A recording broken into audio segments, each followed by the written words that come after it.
Ready to go? All good. Well, good morning, everyone. We're here in Wollongong at the State Emergency Services headquarters. I'm joined this morning by the Minister for Emergency Services, Steph Cook, as well as the SES Commissioner, Carleen York, and our Senior Hydrologist at the Bureau of Meteorology, Elisa Schofield. Obviously, there are concerning developments, particularly up in the north, but today we have 11 flood warnings across our state.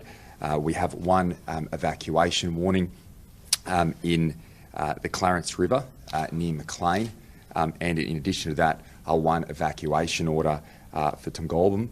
And my strong message today for people in those areas to follow the instructions. Where there is an evacuation order, please evacuate. We recently had a death on the Central Coast in floodwaters. Please do not drive in floodwaters. We make that clear in these circumstances at every point in time, and unfortunately we see those incidents occur during flood events. So our strong message today to people up in the north particularly, where those evacuation orders are in place or where those evacuation warnings have also been issued, please follow the instructions from the SES. Those instructions are there to protect you, to save lives and to protect property as well. So please follow those instructions. We would expect over the course of this week more heavy rainfall. That is, and Ailsa will speak to that, but that's why we have many of these volunteers on the ground to provide that care, to provide that support. We have over 500 volunteers, SES volunteers up north to provide that support to those who are in those flood-affected areas. But we cannot reiterate this enough. Please continue to follow the instructions of the SES. Those emergency services volunteers as well and personnel are out there to help you, to save lives and to help and assist with evacuation. We know that whilst there might be blue skies in certain parts of New South Wales, that does not mean that there will not be significant flooding events that occur over the course of this week. So please do not be complacent. Please be prepared. If you are in an area where there has been a flood warning or in an area where there is an evacuation warning as well, please get ready, please be prepared, and please follow the instructions as they are issued. We've had 70 flood rescues since this event began on Tuesday, and we've had 5 in the last 24 hours. So once again, before I pass to the Emergency Services Minister, Steph Cook, can I, as strongly as possible, reiterate this message? Please follow instructions. Please be prepared if evacuation orders are in place, and in addition to that, please do not drive in floodwaters. We see this, as I said, every time there are flooding events across our state, people still take risk. They drive their vehicles into floods. Do not do that. You are putting your life at risk. Please follow the instructions from our SES volunteers and personnel who are out across the state. We know there are substantial issues in the north, but we would expect, as the Commissioner will speak to later in the week, flood warnings and evacuation warnings to be issued in the south as well. I'll now pass to Steph Cook, who will provide some further information, and then Ailsa will speak in relation to the rainfall events that we expect over the course of the week, and then the Commissioner will also provide some further information. Thank you, Premier, and it's wonderful to be here today at the SES headquarters in Wollongong to provide the community with an update on the events that are occurring in the north of our state. The SES, of course, continues to respond to requests for assistance from communities right across the coastal areas, particularly in the north of the state. And Commissioner Carleen York, who's here with us today, will provide some more detailed information in relation to that. The SES is well supported by our other emergency services organisations, including the RFS, where we have pre-positioned aircraft up on the far north coast, and they're able to respond to any incidents that arise guys up there. We also have fire and rescue with both teams and appliances in the north of the state, again, ready to respond. The risk of flash flooding, of heavy rainfall, of riverine flooding, of course, is very real over the coming days. And I encourage everyone to take heed of what the Premier has suggested this morning. Please be prepared. Do not be complacent at this time. I know that a number of you in these communities have lived there for a long time. No doubt you have seen your share of heavy rainfall and of flooding over your lifetime. However, please listen to the warnings that are being put out by the Bureau of Meteorology, by the SES and our other emergency services organisations. We are all about keeping you safe. And you can help us help you by being prepared.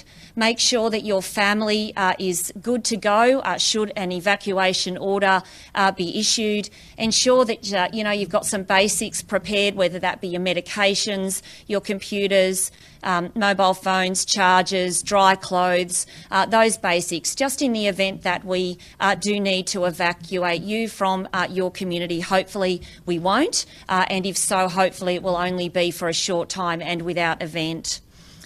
Finally, I would like to acknowledge the over 550 SES volunteers and indeed all of our volunteers across our emergency services organisations who are currently responding to events right across New South Wales, but particularly the 550 up in that northern part of the state. We are deeply grateful to you for your service to our communities. I come from your ranks very, very proudly, and I know you are exhausted. We have had over 2 years now of one natural disaster after another, and you continue to turn up day in, day out. We know you're tired, but we need you to keep going. And I just want to let you know that we are deeply appreciative on behalf of the people right across New South Wales, particularly in the northern half of the state at this time. And if the community can respectfully pull together at this time, it'll make the job of our volunteers just that little bit easier against really, really trying conditions. I'll now hand over to Ailsa from the Bureau of Meteorology for your weather update, please. Thank you. Thank you, Minister. I'm Ailsa Schofield from the Bureau of Meteorology. I'm currently the Acting Manager of Hazard Preparedness and Response for New South Wales and ACT. As has already been highlighted, there is some very serious weather on its way. The weather system that we've seen travelling from Queensland is now moving into New South Wales, and we have already seen some very heavy rainfall totals in the northern rivers and the northern parts of the mid-north coast. We can expect to see that very heavy rainfall continue today as the primary rainfall day. So widespread, we can expect to see 150 millimetres in the northern rivers and mid-north coast areas. There is the potential, as this weather system moves south, that we could also see up to 250 millimetres in these areas for the rest of today. We won't start to see the rainfall ease until tomorrow. What this means for communities is that there is very serious and life-threatening flash flooding and riverine flooding likely. We have a number of flood warnings current, from minor, moderate and up to major flooding. We have 5 catchments where major flood warnings are current. Those catchments are the Tweed, Wilsons, Richmond, Clarence and Orara rivers. In particular, the communities of Tumbulgum, Lismore, Grafton, Cootes Crossing, Kyogle, Korakai and Bungawalwyn currently have a major flood warning forecast from today or for tomorrow. We'd strongly recommend that the communities keep across the warnings from the Bureau of Meteorology, either on the website or using the Bureau's app, as well as listening to advice and warnings from the State Emergency Service. As I've said, the weather that we've seen and some of the flooding that we've seen in Queensland, this weather system is now travelling to New South Wales, and we expect that to be over the northern rivers and the northern parts of the mid-north coast today. So please remain alert and vigilant as we see this system travel south. There is also the potential for this system to continue travelling all the way down to the southern parts of the state. The Bureau is currently monitoring this situation actively, and we are expecting to see a renewed heavy rainfall day likely to be on Wednesday for the southern parts of the state. As I've said to the communities, please watch for Bureau advice, and flood watch and flood warnings will be issued if and when appropriate. I'll now hand over to Commissioner York to provide an update from the SES. Thanks, Premier, Minister. So the significant weather will bring a lot of demands upon our community. The SES is out there helping the community at the moment. We've been out there for a number of days. The difference with this significant weather event is we're coming out of a very wet period for La Nina, and we're not in a drought. We've had saturated lands right across New South Wales. So that means we expect the waters to act differently. There is nowhere for it to go. We're expecting some high tides over the next few days as well, which makes it very difficult for the rivers to flow out to the ocean. Certainly we're looking at in this northern area and sending volunteers up there, and I thank the community for assisting us.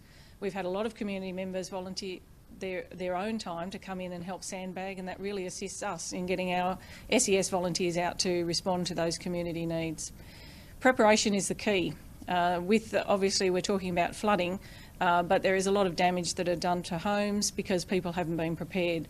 The message from the SES is if you can, get out and prepare your home, tie down the loose items. We do expect some winds across the state as well.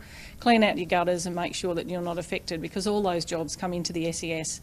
And we are very busy over this particular period of time, and we thank our partner agencies for coming and assisting us when we need it most in the communities. Sadly, earlier this week, Queensland Fire and Emergency Services lost an SES volunteer to the floods, and I don't want to see that happen in New South Wales. So the messages being given very strongly today is be aware of your surroundings, be aware of the floodwaters, listen to the media and take it into account the Bureau of Meteorology's forecasts, and listen to the SES warnings. We will be out there working particularly with councils where roads are closed and barricades go up.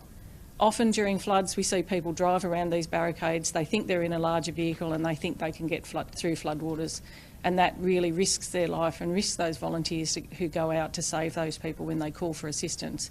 Because it only takes a few inches, a few centimetres of rain across the road that can lift a vehicle and move it off. So we've recently also had a flood rescue for a bus. So don't think because you're in a four-wheel drive you can get through these floodwaters.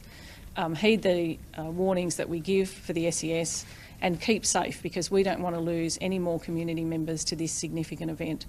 The SES will be out there 24 hours a day responding to those calls from the community to assist you when you need it most. If it's life-threatening, please ring 000. If you need help from the SES for other events, ring 132 500. Also a message to our landowners who have stock out there, be prepared. Take those preparation steps to put your animals to higher ground as well, because we will respond to those requests for assistance where the animals need it, but we will give priority to those life-threatening calls for assistance where community members are at risk. So again, keep your ear open to the warnings, listen to what the SES says, take notice of the barricades when the roads are cut, don't drive through the floodwaters, and try and prepare as much as you can in your area so that you and your family remain safe. Discussion, questions? Yes, probably, maybe for the commission. Yeah. Sorry. You're right. So just a year ago we saw some areas badly affected by flooding on the mid-north coast and north coast. Are these areas going to be the same ones impacted again? They're at risk, as the Bureau of Meteorology has said. It's certainly up in the northern part, and it was quite detailed in relation to the areas, but around the Maclean River at the moment and Tumbulgum. This area is known for the significant effects of floodwaters, and it is a dangerous time when we have these forecasts of heavy rains. We can't say exactly where those heavy rains will fall, but they're the main areas where those people need to be alert. There's probably not only people that have lived there for a while, but there's probably new residents that have gone in there as well, and I encourage them to get on the SES website and the Bureau's website to look at the effects of the weather around the flooding in their particular area. But yes, once again, it is similar areas that are going to be affected by this significant flood, and we've already had record-breaking amounts of rain in some areas, and it's forecast to continue. So we're very operationally active at the moment out in the community. People driving through floodwaters, even earlier this week, I saw people driving through floodwaters. Does it ever feel like you're banging your head against a brick wall? How do we get that message through? We repeatedly send this message to not drive through floodwaters. Regretfully, it's not always intentional. It is very difficult to ascertain what is under the water that's flowing across the road, whether there's a dip, whether there's some damage to the road from previous flooding, and it become very dangerous. So it can be just through momentary inattention or thinking they know what they're doing that they end up in the floodwaters. Particularly around night time is dangerous because you can't often see the floodwaters. So I'd encourage people not to drive out unless it's really urgent and they have to, if they're in an area that is part of our warnings. But yes, it is particularly dangerous. But some people, as I said, do make the choice of driving through floodwaters, and we strongly say don't do that, turn around and find another alternate route. Are we expecting to see the flooding in Lismore reach the levels that it did in 2017? And I mean, in 2017 a lot of businesses were devastated by the floods. What can they do to sort of prepare themselves? A couple of questions there. I'll let Ailsa answer the one about the expected flood levels. Yep. But it is be prepared. A lot of that community have been through numerous floods. The beautiful part of New South Wales to live is particularly affected by significant rain events.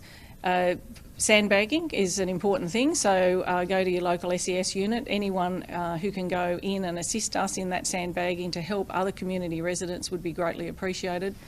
And if you're in some of the areas where there's warnings and you perhaps own shops or restaurants, put things up so that if the water does get into your premises, at least you're not losing a lot of the stock and you're saving some financial loss as well. So there's a lot of things that they can do about that. And as I said, clean out the gutters. That's often a cause where they haven't done it for a while. It's been raining for a while, a lot of material in the gutters, and that will cause the water to flow back into the house as well, or the business premises. But I'll just hand to Ailsa so she can talk about what's expected in the flood levels.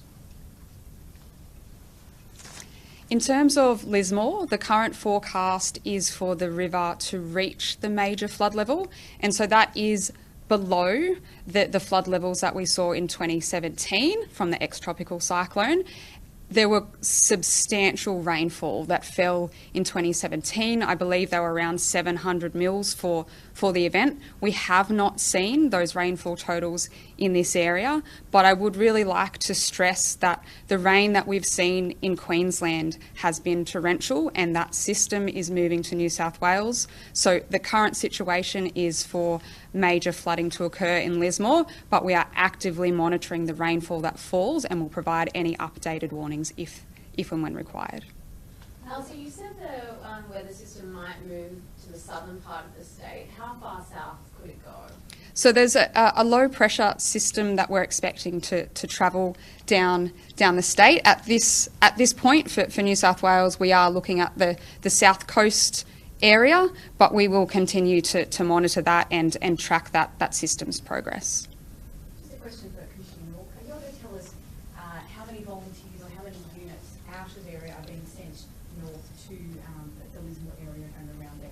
I haven't got the particular numbers, but we've had over 550 volunteers out helping, and that has been I suppose the biggest demand areas is the Central Coast and then up towards the northern part of New South Wales. We are ready if we have to send more volunteers up to those areas, but we also have to make sure that the South Coast is not left without their volunteers. And at the moment we've got still some flooding out west, and so we're keeping those volunteers over there as well, just to make sure that some of this water that comes down from Queensland, probably in the next few weeks if not months, that they're able to respond. So there's a large number of communities at the moment that need our assistance. The metropolitan area has been significantly busy with flash flooding, but we have sent additional volunteers and command staff up to the Northern Rivers area to make sure that we're responding to that community's needs.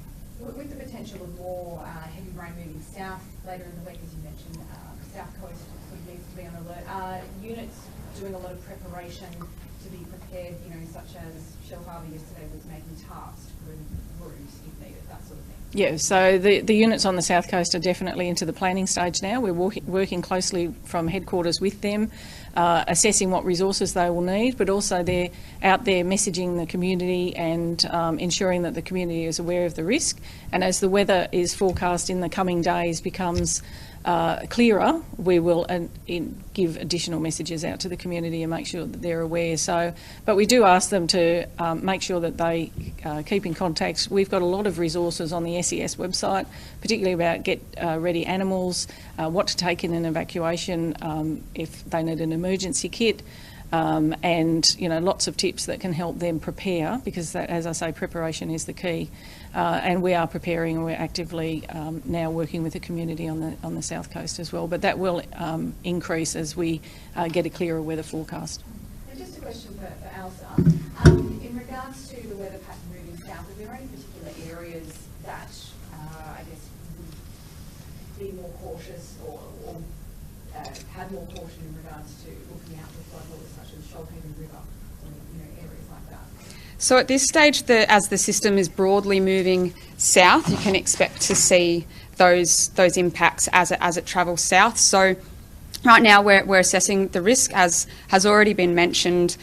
In many of our areas, the land is already very saturated and very wet. So it means that we don't need enormous amounts of rainfall before we start seeing river rises and the potential for flooding. So at this stage, there's no focus area. We are watching, monitoring the South Coast quite broadly. Premier, if you don't mind, if I just ask, the return to work in the CBD tomorrow, what economic impact are you hoping for?